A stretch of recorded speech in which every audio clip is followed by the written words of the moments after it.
साथियों, मैं Gopal Kumar GK career point channel में आप सभी साथियों का एक बार पुनः अभिनंदन एवं स्वागत करता हूं।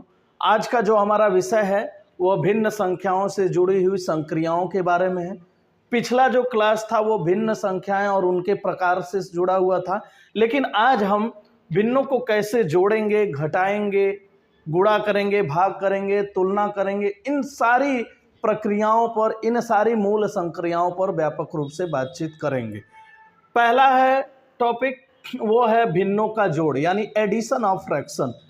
कैसे हम भिन्नों को जोड़ेंगे? तो भिन्नों को जोड़ने के लिए दो दशाएं होती हैं, यदि हर बराबर है और यदि हर बराबर नहीं है। हर बराबर है तो उस दशा में भिन्नों का जोड़ बेहद ही आसान होता है, और उस आसान जोड़ में आपको करना ये होता है कि जितने भी भिन्न दिए हैं पहले देख लीजिए उसका हर बराबर है कि नहीं। हर बराबर है तो ऐसी दशा में हर को आप कॉमन रूप से लिख लीजिए, यानी हर को आप कॉमन रूप से, जैसे देखिए इन दोनों भिन्नों का देखिए अंश अलग अलग है लेकिन हर अलग अलग नहीं है बल्कि बराबर है, तो इसको कॉमन रूप से लिख लिए, यानी 4 और 4 का 4 ही लिखेंगे। अब देखिए ऊपर वाले अंशों को आप क्या करिए, जोड़ दीजिए, तो 3 और 2 मिला के हो जाएगा 5। ठीक है, समझ में आ रहा होगा। यानी हर बराबर होने की दशा में अंश को आप जोड़ देंगे और यही भिन्नों के जोड़ का उत्तर होगा। हर बराबर नहीं है उस दशा में क्या करेंगे, जैसे आपने देखिए यहाँ पर एक सवाल लिखा गया है 3/4 + 5/2। अब देखिए इसमें हर दिया है 4, इसमें हर दिया है 2, 4 और 2 में काफ़ी अंतर है। अब इन दोनों अंतर को आप बांटने के लिए, चूंकि एक थोड़ा सा ये सरल एग्जाम्पल है, बड़े बड़े एग्जाम्पलों में आपको क्या करना पड़ेगा, इसको हर बराबर करने के लिए छोटे बड़े ट्रिक भी होते हैं। जैसे इसको आप 2 से गुणा कर देंगे तब भी वो दशा में हर बराबर हो जाएगा, लेकिन ये बहुत ही हल्के सवालों के लिए प्रक्रिया अपनाई जाती है। आप बड़े सवाल जब आपको दिए जाएंगे तो उसके लिए हर बराबर करने के लिए आप क्या करिए, एलसीएम निकालिए, यानी लघुत्तम समापवर्त निकालिए। 4 और 2 का एलसीएम होगा 4, 4 और 2 का एलसीएम होगा 4। अब बारी बारी प्रत्येक भिन्न के हर से इस हर में भाग देंगे, यानी जो एलसीएम निकाले हैं उसमें भाग देंगे। 4 भागा 4, भागफल आया 1, और उस 1 से उसी के अंश में गुणा कर देंगे, यानी 1 गुणे 3 यानी 3। बीच में प्लस का निशान है, लिख लीजिए। अब आते हैं इस हर पे, दूसरे वाले भिन्न के, इसका हर है 2, भाग देंगे 2 दूनी 4, 2 आया भागफल, और 2 गुणे 5 यानी 10। अब अंश को आसानी से जोड़ लीजिए, 10 गुणे 3 यानी 13/4 आंसर हो जाए।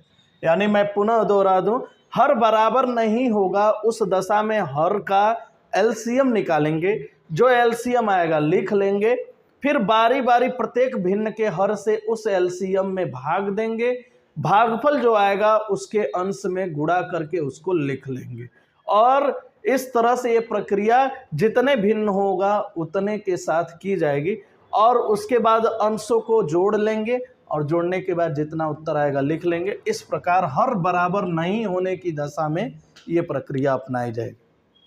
दूसरा टॉपिक है भिन्नों का घटाना। सेम जैसे जोड़ करते हैं वैसे ही भिन्नों में घटाने की भी प्रक्रिया को संचालित की जाती है। जैसे देखिए हर बराबर हो, यानी भिन्नों का घटाना आप हल कर रहे हैं और हर आपको बराबर मिला हुआ है तो कोई दिक्कत नहीं है। हर बराबर मिला हुआ है तो कॉमन रूप से हर को लिख लीजिए। जैसे 8 और 8 देखिए हर बराबर है तो मैंने यहाँ पर 8 लिख लिया। अब ऊपर वाले अंशों को आपस में घटा दीजिए, तो 6 - 3, तो 6 - 3 होता है 3, यानी 3/8। ये आपका क्या हो जाएगा, हर बराबर होने की दशा में सिर्फ अंशों को आप घटा लेंगे और वही भिन्न का उत्तर आ जाएगा। लेकिन यदि हर बराबर नहीं है उस दशा में क्या करेंगे, तो हर बराबर नहीं है, जैसे ये देखिए उदाहरण के लिए 6/8 - 5/2, 8 और 2 हर बराबर तो नहीं है, तो हर बराबर नहीं है उस दशा में फिर से वही मैंने जो बताया जोड़ के संदर्भ में कि आप 8 और 2 का क्या करेंगे, एलसीएम निकालेंगे। तो 8 और 2 का एलसीएम होगा 8। 8 और 2 का एलसीएम निकाले भी होंगे। एलसीएम भी दो विधियों से निकाला जाता है, गुणनखंड विधि और भाग विधि। ठीक है, मैं जब अगले क्लास में जब भी वार्तालाप होगी तो मैं एलसीएम और एचसीएफ पर एक अलग ही वीडियो बनाऊंगा। लेकिन एलसीएम निकालना अमूमन सभी लोग आसानी से जानते हैं और समझते भी हैं। 8 और 2 का एलसीएम होगा 8। फिर वही प्रक्रिया प्रत्येक भिन्न के हर से इसमें भाग देंगे। 8 एकम 8 भागफल आया और उसी भागफल का अंश में क्या करेंगे, गुणा कर देंगे। तो 8 एकम 8 कट गया एक बार में, और 1 गुणे 6 यानी 6। बीच में माइनस का निशान है, लिख लीजिए। फिर 2 से इसको भाग दीजिए क्योंकि ये अगले भिन्न का हर है। तो 2 चौको 8, 4 आया, और 4 गुणे 5 यानी 20। ठीक है, 20 आया। अब देखिए इस दशा में आपको क्या करना है, हर में तो मसला ही नहीं है, खत्म हो गया। ये तो हर कॉमन रूप से 8 लिख आ गया है लघुत्तम निकालने के बाद। लेकिन अब अंशों को आपस में आप घटाएंगे। तो देखिए ये 6 प्लस है और 20 माइनस है। तो आप जानते हैं संख्या बड़ी हो या छोटी हो माइनस की दशा में घटती है, लेकिन जिस संख्या का यानी बड़ी संख्या का चिन्ह होता है वही चिन्ह उत्तर में लिखा जाता है। तो +6 माइनस 20 आपस में घटाएंगे तो -20 चूंकि बड़ा है संख्या के रूप में, तो बड़ा है, तो इस दशा में 6 इसमें से घटेगा तो ये हो जाएगा -14/8। -14/8। आप इसको चाहें तो और भी छोटा कर सकते हैं। कैसे, देखिए दोनों कटने लायक है। एक कॉमन रूप से 2 से कट जाएगा। 2 सते 14, 2 चौको 8, तो -7/4। अभी भी देखिए 7 देखिए और 4 देखिए, तो हर क्या है, अंश से छोटा है। तो इसको चाहें तो आप मिक्स फ्रैक्शन में भी बदल सकते हैं। अब मिक्स फ्रैक्शन में कैसे बदलेंगे, तो 4 का भाग 7 में देंगे। 4 का भाग 7 में देंगे तो 4 एकम 4, 3 शेष बच जाएगा। तो मिक्स फ्रैक्शन में लिखने के लिए आपको क्या करना पड़ेगा कि जो भागफल आया है वही आपका पूर्णांक संख्या के रूप में लिखा जाएगा मिक्स फ्रैक्शन की दशा में, 1 सही 3/4, और जो शेषफल है वो अंश के रूप में, ठीक है, और जिससे भाग दिया गया है वो हर के रूप में, यानी और माइनस तो चूंकि है ही, तो -1 सही 3/4। यानी इस सवाल में हम लोगों ने 2-3 बातें सीखी। पहला, घटाएंगे कैसे, तो ठीक है हमने घटा लिया। अगर घटाने में भी क्या है, माइनस वाला संख्या थोड़ा मान के आधार पर बड़ा है तो उसको कैसे घटाएंगे, माइनस का चिन्ह कब लगेगा, तो माइनस का चिन्ह बड़ी संख्या के साथ होने पर माइनस का चिन्ह लगेगा। ठीक है, उसके बाद अनुचित अगर फ्रैक्शन है, अनुचित भिन्न है, तो उसको कैसे मिक्स फ्रैक्शन में बदलेंगे ये भी हमने सीखा। तो मिक्स फ्रैक्शन में बदलते स्वरूप क्या करेंगे, हर को अंश में भाग देंगे। भाग देने में जो भागफल आएगा वो पूर्णांक संख्या होगा, जो शेषफल होगा वो अंश होगा, जिससे भाग दिया गया है वो हर के रूप में होगा। तो कई बार मिक्स फ्रैक्शन में भी बदलने के लिए बोल देता है, एक एक नंबर का सवाल विभिन्न छोटी बड़ी प्रतियोगिताओं में पूछ देता है, तो वो तरीका कुछ ऐसा होगा जिससे एक अनुचित भिन्न को मिक्स फ्रैक्शन में बदला जा सकता है। अब आते हैं भिन्नों का गुणा। भिन्नों का गुणा में देखिए, भिन्नों का गुणा करने में ये बेहद ही आसान प्रक्रिया होती है। जो नियम होता है वो ये कहता है कि अंश का गुणा अंश में करिए, हर का गुणा हर में करिए, और यदि कटने लायक है तो उसको आप काट भी सकते हैं। तो ये सब सारी चीज़ें, जैसे आप देखिए मैंने एक सवाल चुना है 3/4 गुणे 5/6। अब 3/4 गुणे 5/6 इसको हमने गुणा करना है, तो आप देख लीजिए, इसको चाहे तो अंश का गुणा अंश में और हर का गुणा हर में भी कर सकते हैं, और नहीं तो यदि देखिए ऊपर नीचे कोई संख्या कटने लायक है तो उसे काट भी सकते हैं। जैसे 3 से ये 6 कट जाएगा 2 बार में, 3 दूनी 6, तो यहाँ पर बचा 1 और यहाँ बचा 5, तो 1 गुणे 5 यानी 5 और 4 गुणे 2 यानी 8। अब इससे ये छोटा नहीं हो सकता है। याद रखिएगा, भिन्नों को कभी भी उत्तर में लाते वक्त आप उसे अगर कटने लायक है और भी छोटा होने लायक है, सरल होने लायक है, तो उसे निश्चित तौर पर सरल कर लीजिएगा, क्योंकि उत्तर कभी भी जो होता है वो सरलतम रूप और छोटे रूप में ही होता है। तो जैसे ये देखिए, अगर ये हम नहीं काटते तो हमको एक बार और यहाँ पे काटना पड़ता, लेकिन चूंकि यहाँ कटने लायक था तो हमने काट दिया। याद रहे, कभी आप हर को हर से नहीं काटेंगे, अंश को ही हर से भाग देकर, या कोई ऐसी संख्या चुनेंगे जिससे ये दोनों कट जाता है, उसी संख्या से भाग देंगे। ऐसा नहीं हो सकता कि आप अपनी सुविधा अनुसार किसी एक संख्या को भाग दे दीजिए। अगर नीचे भाग दे रहे हैं तो ऊपर भी आपको भाग देना ही पड़ेगा।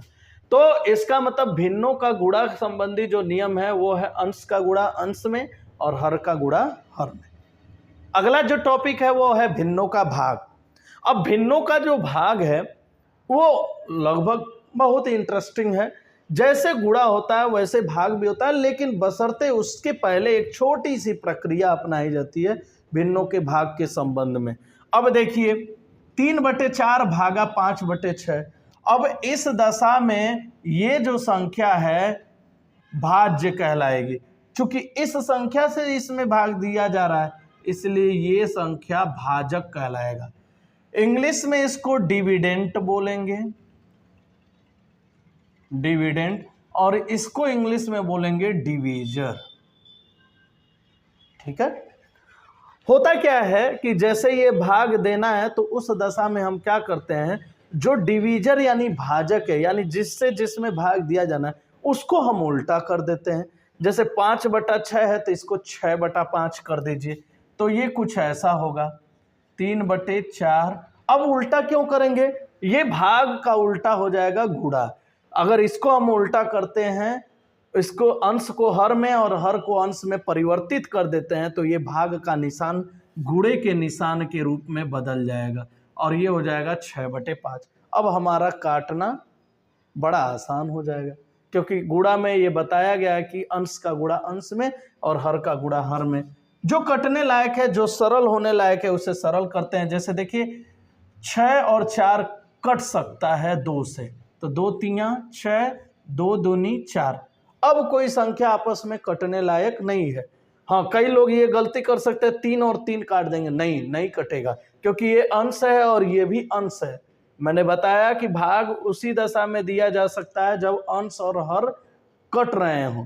अब हम इसको क्या करते हैं, अंश का गुणा अंश में, यानी 3 गुणे 3 9 और 2 गुणे 5 यानी 10। अब इससे सरल इसको नहीं किया जा सकता, इसलिए हमारा उत्तर 9/10 होगा। ये रहा भिन्नों का जोड़, भिन्नों का घटाना, भिन्नों का गुणा, भिन्नों का भाग। अब एक छोटी सी जो और बातें हैं जो हमें सीख लेनी चाहिए, वो है भिन्नों की तुलना करना। तुलना हम हमेशा देखे होंगे, कभी भी हम तुलना करते हैं तो बस यही जानने के लिए कि कौन सा बेहतर है, कौन सा छोटा बड़ा है। तो संख्या में हम कभी भी जब तुलना करते हैं तो बस यही जानना उद्देश्य रहता है कि किसका भार ज़्यादा है या कौन छोटा है कौन बड़ा है, यही चीज़ यानी इसमें कंपैरिजन में करते हैं। सपोज करिए 3/4 का 5/6 से तुलना करना है, तो आप देख के तो नहीं पता लगा पाएंगे। यदि यही एक दशा होती, यदि हर बराबर होता तो अंशों में जो संख्या बड़ा रहता वो हम बता देते कि बड़ा है, लेकिन जब हर ही बराबर नहीं है, उस दशा में पता लगाना, देख के तो पता लगाना बिल्कुल कठिन है। जैसे आप ये नहीं कर सकते कि इसका अंश बड़ा है तो यार ये बड़ा होगा, नहीं, बिल्कुल नहीं। इसको आपको कहीं ना कहीं कुछ प्रक्रियाओं को अपनाकर जांचना ही पड़ेगा। तो मैं आपको एक छोटा सा ट्रिक बताता हूँ, एकदम आसानी से हो जाएगा, चाहे वो कितना ही बड़ा भिन्न क्यों ना हो। देखिएगा, जैसे ये 6 है, ये दूसरे भिन्न का हर है, और ये 3 जो है ये पहले भिन्न का अंश है। तो क्रॉस मल्टीप्लाई करते हैं। जैसे 6 का गुणा 3 में और 5 का गुणा 4 में, क्रॉस मल्टीप्लाई करते हैं। क्या जांचने के लिए, कौन सा भिन्न बड़ा है और कौन सा भिन्न छोटा है, ये जांचने के लिए। तो 3/4 और 5/6 क्रॉस मल्टीप्लाई करेंगे तो 6 और 3 का गुणा करेंगे तो 6 त्रिकी 18।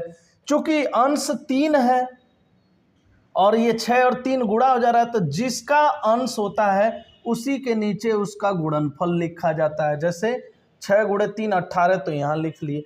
फिर 4 गुणे 5, तो 4 गुणे 5 यानी अंश 5 ये सेकंड वाले का, तो इसी के नीचे इसका गुणनफल लिखेंगे। तो 4 गुणे 5 यानी 20। अब देखिए 18 और 20 में कौन सा बड़ा है? ऑफ कोर्स 20 बड़ा है, 20 बड़ा है ना। तो इस दशा में जो बड़ा होगा संख्या उसी का भिन्न भी बड़ा होगा। इस दशा में क्या होगा? यही भिन्न क्या होगा? बड़ा मान लिया जाएगा, क्योंकि इसके नीचे 20 है और इसके नीचे 18 है। तो क्रॉस मल्टीप्लाई करके आप इस ट्रिक को अपना सकते हैं और छोटे बड़े की तुलना कर सकते हैं। लेकिन यदि आप सपोज करिए कि आपको 2 से अधिक भिन्न दिया गया है, बड़ा बड़ा भिन्न दिया गया है, तो उस दशा में एक दूसरा ट्रिक अपना सकते हैं। जैसे मान लेता हूं 3/4, 6/8, 7/9। अब 2 3 में तो ये काम करेगा बहुत बेहतर, 2 में तो निश्चित तौर पर यही ट्रिक आप अपनाएंगे तो ज़्यादा समय बचेगा और एक्यूरेसी ज़्यादा मिलेगी। लेकिन इस दशा में आप क्या करिएगा कि भाग देकर सभी भिन्नों को दशमलव में बदल लीजिएगा। जैसे 4 का भाग देंगे 3 में, दशमलव में आएगा। 8 का भाग 6 में, तो दशमलव में बदल लीजिएगा और दशमलव को आपस में तुलना करके ये देख लिया जाएगा कि कौन सा भिन्न छोटा है, कौन सा भिन्न बड़ा है। तो दशमलव में बदलने की प्रक्रिया को हम अगली क्लास में देखेंगे। लेकिन आप इस तरह से ट्रिक अपनाकर आप भिन्नों की तुलना कर सकते हैं। ठीक है। जो अगला विषय है वो है हमारे लिए भिन्नों को दशमलव में बदलना। तो भिन्नों को दशमलव में बदलना बेहद ही आसान होता है। जैसे अभी मैं ये बता ही रहा था कि दशमलव में बदलना है, एक दशमलव का अलग से हम वीडियो बनाएंगे, लेकिन आज हम ये जरूर कम से कम देख लें कि एक भिन्न को कैसे दशमलव में बदलते हैं। तो सपोज करिए 8 को 4/8 है, हमको इसको दशमलव में बदलने के लिए कहा जा रहा है। तो निश्चित तौर पर जो हर है उसका भाग अंश में दिया जाएगा, यानी 8 का भाग 4 में। तो 8 का भाग 4 में तो जाएगा नहीं, दशमलव लगाना ही पड़ेगा। तो दशमलव लगाएंगे तो यहाँ पर हो जाएगा 4 40, 8 5 40, और ये पूरी तरह से कट गया। उत्तर जो आया वो है 0.5। पॉइंट के पहले 0 लगाने का कोई बहुत विशेष महत्व नहीं होता है, उसका कोई लगाएं न लगाएं उससे कोई नुकसान नहीं होता, लेकिन लगाना चाहिए क्योंकि इससे दशमलव किस पोजीशन पे है ये बात पता चल जाता है। इसीलिए दशमलव के पहले 0 लगा दिया जाता है। ठीक है ना। तो भिन्नों को दशमलव में बदलने का ये प्रक्रिया हो गया, यानी हर का अंश में भाग दीजिए और जरूरत के हिसाब से दशमलव लगा के उसका उत्तर प्राप्त करिए। दशमलव को भिन्न में बदलना, अब किसी दशमलव संख्या को दिया गया है उसको भिन्न में बदलने के लिए कहा जाए तो क्या करेंगे? तो देखिए दशमलव को भिन्न में बदलना, जैसे 0.25 है, दशमलव में बदलना है, तो दशमलव देखिए दशमलव के बाद 2 संख्याएं हैं, तो यानी दशमलव 2 संख्या अगर खिसकाना है राइट साइड में तो आपको 100 से गुणा करना पड़ेगा, तो 100 से भाग भी तो देना पड़ेगा। तो 100 से गुणा बटा 100 से भाग, 100 से गुणा और 100 से भाग देंगे तो ये हो जाएगा 25 और नीचे हो जाएगा 100, क्योंकि ये दशमलव 2 स्थान तक खिसक जाएगा तो ये 0.25 25 हो जाएगा। तो 25/100, अब इसको सरल कर लीजिए तो 25 चौके 100, यानी उत्तर आएगा 1/4। ठीक है ना। तो ये भिन्न संख्याओं से जुड़ी हुई कुछ मूलभूत संक्रियाएं थीं जिसको हमने अभी देखा है और चर्चा किया है। अब हम इससे जुड़ा हुआ कुछ सवाल लगा लेते हैं जिससे हमारी जो आज की बातचीत है वो पुख्ता हो जाएगी और कभी नहीं भूलेगी और कंपटीशन में आने वाले भिन्नों से संबंधित संक्रियाओं में हमारी मदद करेगी। तो जरा एक सवाल देख लेते हैं। एक सवाल मैंने लिखा हुआ है नीचे, ठीक है, उसी सवाल को मैं यहाँ पर एक्सप्लेन करता हूँ। सवाल कुछ ऐसा है, 6/3 प्लस 3/1 माइनस 2/3। देखिए देखने में ये सवाल बड़ा अजीब लगेगा, जिसको अगर भिन्न से थोड़ी सी गिला शिकवा होगा वो तो पहले ही छोड़ देगा। लेकिन है ये सवाल बहुत ही आसान, और आसान सवाल है। अब ये कैसे आसान होगा, इसके लिए मैंने पिछले क्लास में बताया था कि बॉडमास का एक रूल होता है, तो वो तो रूल अपनानी है। पहले देखिए जो सबसे ज़्यादा डिस्टर्ब कर रहा है, सबसे ज़्यादा किनारे, उसको पहले हल करिए। देखिए ये चीज़ आपको पहले हल करना पड़ेगा, तब जाके आप इसमें बढ़ेंगे तो आपको आसानी होगा। क्योंकि इस पूंछ को, जो ये पूंछ लटक रही है, इसको जब तक आप इसका सफाया नहीं करेंगे सवाल आपका आसान नहीं होगा। तो बंधुओं, आप कहीं भी आप सब्जी लाते होंगे तो छिलका उतारते हैं, क्यों? क्योंकि वो सब्जी का जो ज़रूरत की चीज़ें हैं वही बस हम बनाते हैं, गैर ज़रूरी चीज़ नहीं बनाते हैं। इसीलिए इसमें जो चीज़ थोड़ा हमको क्या कर रही है, सवाल को जटिलता प्रदान कर रही है, उसको पहले सरल कर लीजिए ताकि सवाल हमारा सरल होता चला जाए। तो नियम के हिसाब से हमको सबसे पहले ये हल करना चाहिए, 1 - 2/3। अब देखिए घटाना है, हर बराबर नहीं है, तो हर बराबर नहीं है, इस दशा में हर बराबर करने के लिए आपको क्या करना पड़ेगा, एलसीएम लेना पड़ेगा, या फिर चाहे तो इस हर को डायरेक्ट अंश में गुणा कर दीजिए। तो 3 एकम 3। चलिए इसको हल करते हैं, 6/3 + 3। अब 3 एकम 3 -2 अपनी जगह पे है ही, बटा 3। अब 3 - 2 हो जाएगा कितना, 3 - 2 1/3। चलिए इसको भी लिख देते हैं, 3 + 3, और ये हो जाएगा 1/3। अब इसमें देखिए जरा, ये 3 से इसको भाग दिया जा रहा है, और मैंने अभी बताया कि भाग देने की दशा में जिससे भाग दिया जा रहा है यदि उसको उल्टा कर दें तो वो गुणा हो जाता है। तो निश्चित तौर पर उल्टा कर दिया जाए, एक क्रम से, एक लाइन से अगर करेंगे तो सवाल हमारा बड़ा आसान होगा। तो बिल्कुल भी डिस्टर्ब नहीं होना है, ठीक है। तो 3, अब ये 1/3 उल्टा हो गया तो ये 3 यहाँ पे चला आया गुणे के रूप में, तो 3 × 3 = 9। तो 3 × 3 = 9। अब इसको लिख लेते हैं, 3 + 3 × 3 = 9। अब क्या करना है, अभी भी कोई साथी सोच रहे होंगे कि इसको यहाँ से काट दिया जाए, बिल्कुल मत, ऐसा गलती बिल्कुल मत करिएगा, क्योंकि ये प्लस निशान के साथ है। गुणा निशान के साथ होता तो शायद ये पॉसिबिलिटी बनती, लेकिन प्लस निशान के साथ आप कोई काट पीट मत करिएगा, क्योंकि सवाल वहीं गलत हो जाएगा। तो पहले इसको जोड़ देते हैं, तो 9 और 3 मिला के हो जाएगा 12, यानी 6/12। अब 6/12 को देखिए, अभी ये सरलतम रूप नहीं है, तो कर लीजिए सरलतम रूप, 6 से भाग दीजिए, 6 दूनी 12, यानी 1/2। ये आपका उत्तर आ गया। यानी आप देखिए, सबसे पहले जो ये पूंछ दिखाई दे रही थी, मैंने इसको हल करने का प्रयास किया, क्योंकि ये सबसे ज़्यादा पिंच कर रहा है, यही आंखों में एक तरह से किरकिरी के रूप में काम कर रहा है। तो पहले इसको हल करिए, एक क्रम से, धीरे धीरे एक क्रम से अगर आप अपनाएंगे तो सवाल बड़ा आसानी से लग जाएगा। तो ये क्रम अपनाते हुए आप ऐसे जटिल सवालों को भी चाहें तो हल कर सकते हैं, बेहद ही आसान तौर तरीकों से। और ऐसे सवाल विभिन्न कॉम्पिटिशनों में पूछे भी जाते हैं, याद रखिएगा। तो इसलिए मैंने इस सवाल को बताया। एक और सवाल है जो समझ लीजिए कि एक व्यवहारिक सवाल है, और उस व्यवहारिक सवाल को हल करना यहाँ बेहद ज़रूरी लग रहा है, तो मैं उस व्यवहारिक सवाल को हल कर रहा हूँ। सवाल कुछ इस प्रकार है कि एक खंभा है, एक खंभा है, सपोज खंभा आप जानते ही होंगे, एक खंभा है, उस खंभे को जमीन में धंसाया गया है। तो जमीन में धंसाया गया है जहाँ पर पानी है, तो उस जमीन में धंसाया गया। तो सवाल कह रहा है कि एक खंभा का 1/3 हिस्सा, यानी 1/3 हिस्सा कीचड़ में है, यानी ये रहा कीचड़। कीचड़ तो आप जानते हैं सबसे नीचे ही होगा। तो 1/3 हिस्सा कीचड़ में है, 2/5 हिस्सा, यानी 2/5 हिस्सा पानी में है, यानी कीचड़ के ऊपर जो पानी है उसमें डूबा हुआ है, तो 2/5 हिस्सा पानी में डूबा हुआ है। और उसके बाद जो बचा हुआ हिस्सा है उसकी उसकी जो लंबाई है वो है 10 मीटर, यानी 10 मीटर हिस्सा इन दोनों हिस्सों के ऊपर है। आप टोटल खंबे की लंबाई बताइए, ऐसा सवाल।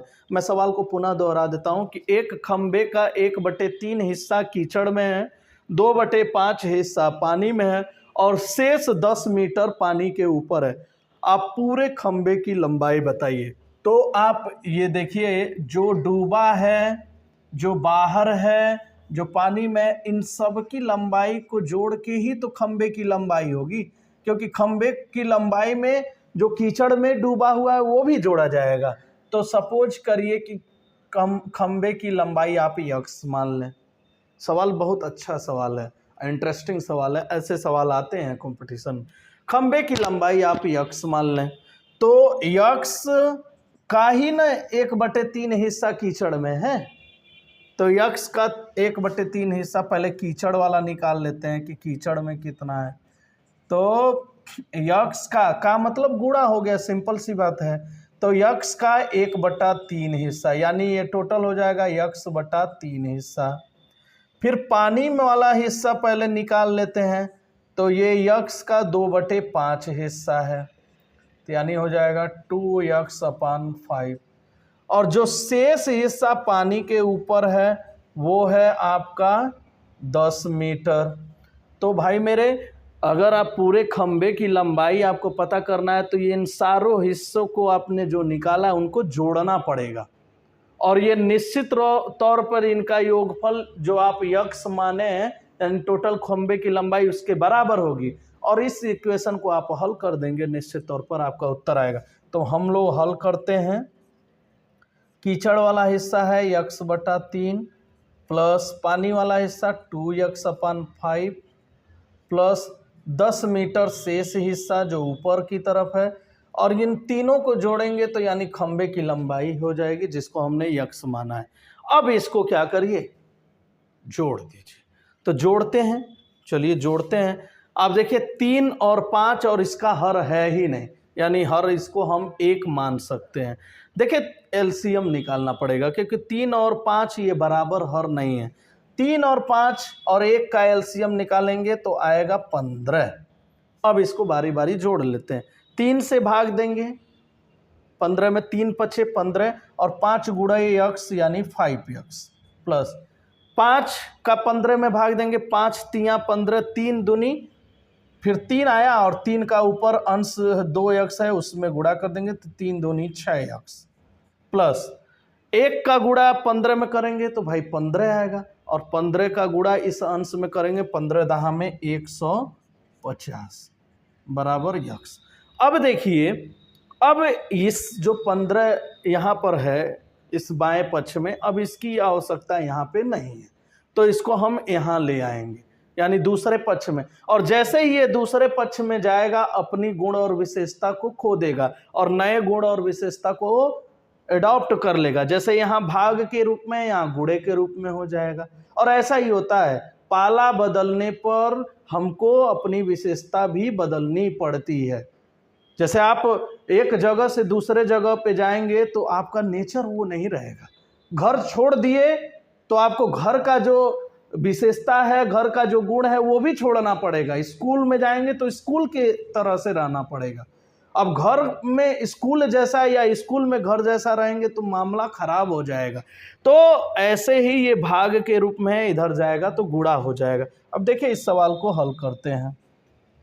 5x और 6x, ये तो देखिए एक ही बिरादरी है, तो बिरादरी में कभी सिर्फ फुटअव्वल नहीं होता है, बिरादरी में मेल होता है। तो इस 5x और 6x को जोड़ेंगे तो हो जाएगा 11x प्लस 150, और इस 15x को हमने उधर भेज दिया है, पाला बदल के चला गया तो ये हो जाएगा गुणा यानी 15x। अब हमको चूंकि यक्स का मान निकालना है तो यक्स की बिरादरी को एक तरफ करेंगे और संख्याओं को एक तरफ करेंगे। तो देखिए क्या होगा, 11 को उधर भेज दीजिए तो 150 बराबर 15x माइनस 11x। क्यों माइनस? क्योंकि यहाँ ये प्लस है, पाला बदलेगा तो माइनस हो जाएगा। अब 15 और 11 घटेगा तो हो जाएगा 4x बटा 4x बराबर 150। अब चूंकि x का मान निकालना है, इसको मैं यहां कर देता हूं, x का मान निकालना है तो क्या करेंगे, इस 4 को इधर ले जाना पड़ेगा, यानी 150 में भाग जाएगा 4 का। देखिए तो 4 से जब भाग देंगे तो 4 तिहाई 12, 4 तिहाई 12, 3 बचा और 3 और 0 30 हो जाएगा, 4 सते 28, ठीक है ना, 4 सते 28, 2 बचा और 2 बचा तो 2 दशमलव लगा देंगे तो 2 और 1 0 बढ़ा देंगे तो 0 हो जाएगा, वो हो जाएगा 20, 4 पचे 20। तो x का मान आ जाएगा 37.5 मीटर। और x हमने माना था पूरे खंबे की लंबाई, यानी इस पूरे खंबे की जो लंबाई होगी, खंबे की लंबाई वो होगी 37.5 मीटर। यानी इस तरह से आप भिन्नों को हल करेंगे तो निश्चित तौर पर आपका उत्तर सही भी आएगा और होने वाले कंपटीशनों में मदद मिलेगा। अब बशर्ते ये थोड़ा मैंने धीरे बताया इसलिए क्योंकि हमको प्रोसेस बताना था, लेकिन जब बार बार आप इस प्रक्रिया पर काम करेंगे तो बेहद ही कम समयों में इसका आप हल निकाल पाएंगे। तो आज के लिए बस इतना ही। धन्यवाद। जय हिंद।